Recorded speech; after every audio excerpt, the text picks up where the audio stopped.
Someone says to me in my hotel, why don't you go to go in on Washington Avenue, there's a clinic where they got ear doctors. I call them up. Could I have trouble with ear? Could I see him? Oh, certainly. When?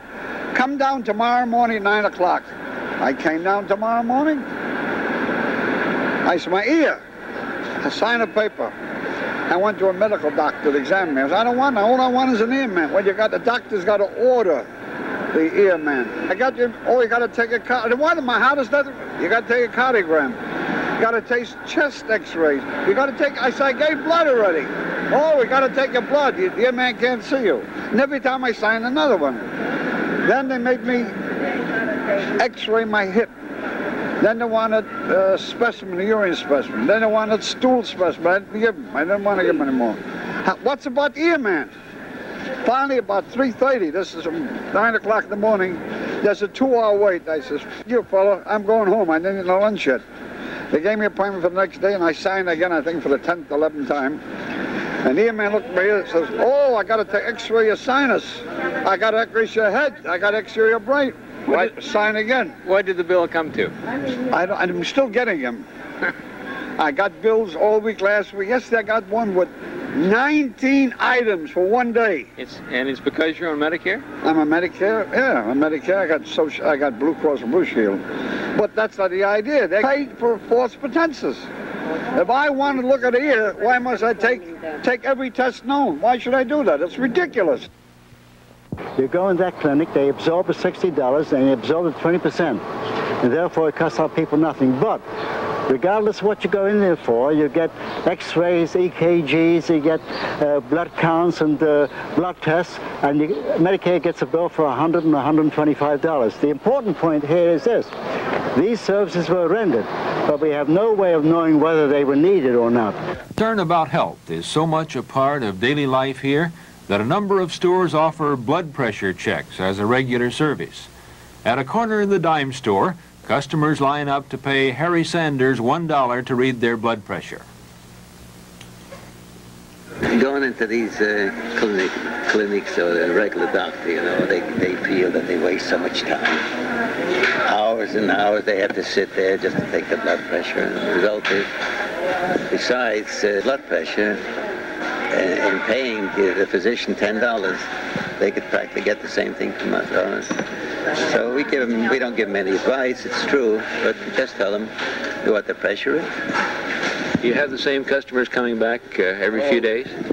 Practically. I have some really that come once a week, some every 2 weeks, some once a month. It varies. Do they tell you about their other aches and pains? Oh, naturally. You know, you got to listen to that, you know, to try to...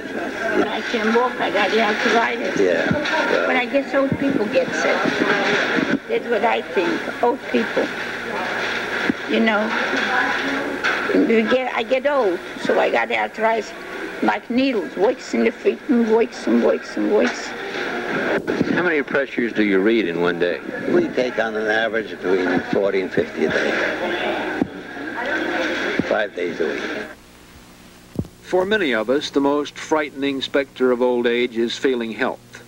Each is a constant reminder of the future, lurking there for most of us if we live long enough. Louis Silverberg was a shoe manufacturer in Massachusetts.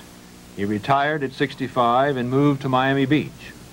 He got bored and took a county job as an elevator operator. But county rules said he could work only until he was 70. So he was forced into a second retirement. Now at 74, he has Parkinson's disease. And I never dreamt that this would happen to me. That's the outlook most people have when they get sick. Why didn't it happen to me? My wife died of cancer. I'm alone, I had no children. I have no family. I've got a brother and he's not too well. And I used to wander around the street, go to a movie. And then as this progressed, I fell several times in the street and people looked at me like I was a drunk. I found myself on the sidewalk and a man went by. I said, please pick me up, and he looked at me and kept going. It wasn't for the kindness of two women, one who was... Well, how did you feel when he died? Were you angry at him? Did you say, well, I understand? I was angry at myself. Why? For living. Miriam Spurberg is 83 and completely alone. Her children are dead. She has been a widow for 6 years.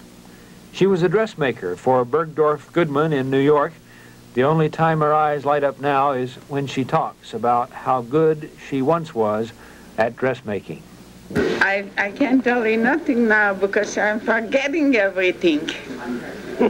Even think if I do think, and all of a sudden I don't know what I thought. Do you think about the future? Do you make plans? No, I don't make plans. I only look for to get something to go to sleep for steady. That's all. Nothing else. That's my will that I want to go. I don't want to be anymore here. William Zimmerman is 86. He was a food distributor in New York during his working years. He is an excellent painter. He taught himself languages and he took great pride in his writing ability. Twice now, he has tried to commit suicide. What made you try to commit suicide? I was depressed. And how do you feel about that now?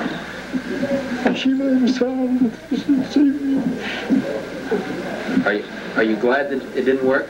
No, I'm not. I wish it would. Nursing homes are the ultimate indignity for people too sick to care for themselves. South Beach also has places that serve as sort of halfway houses. The Biscaya Hotel is such a place that offers some personal care if it's needed. Help to bathe or dress or shave. The owners would not let us shoot pictures inside. The lobbies are dark, shadowy rooms of faded elegance.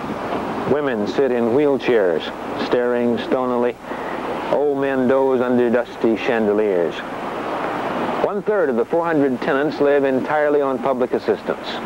The rates are set so that they have $10 or $15 a month to spend after the rent is paid. The manager told me most of the people here never leave the building. They could walk to the park or the community center just a few blocks away, but they don't. The world outside is threatening. There's a lot of conversation about taking a walk, but few ever go. The Blackstone is another hotel that has been converted to a retirement home, offering 3 meals a day. Room and board here runs between $3,000 and $4,000 a year, depending on the room. There's a shaded area out front where tenants can sit on park benches and watch the outside world go by. Morris Grietzman lives at the Blackstone. He's 92. He came to the United States from Poland in 1906. He was a carpenter. I'm a carpenter by trade, and I've worked hard all my life, you know. But it comes a time that you gotta take it, you know. Gotta live in that. When did you retire? How old were you? I retired when I was 78 years. 78 years? Yeah. How do you feel about South Beach as a place to live? Oh, wonderful, wonderful. Can't be any better. That's the best. That's why I came here, you know. Boaz Zaminsky is 85. She came to the Bronx from Poland at the turn of the century. She is a sidewalk philosopher. Do you like living here with other people your age? Oh, yeah. And I like with young people because they're not going to be my friend. Do you have a boyfriend? Do you have... I never looked for a boyfriend. You never looked? I have one good one, that's all. One good husband? Yeah, that's all. How long is he dead now? Oh, 14 years. Still miss him? I forgot him now. But I used to miss him. I can't get him. So I forget. You make your mind, you forget, and that's all.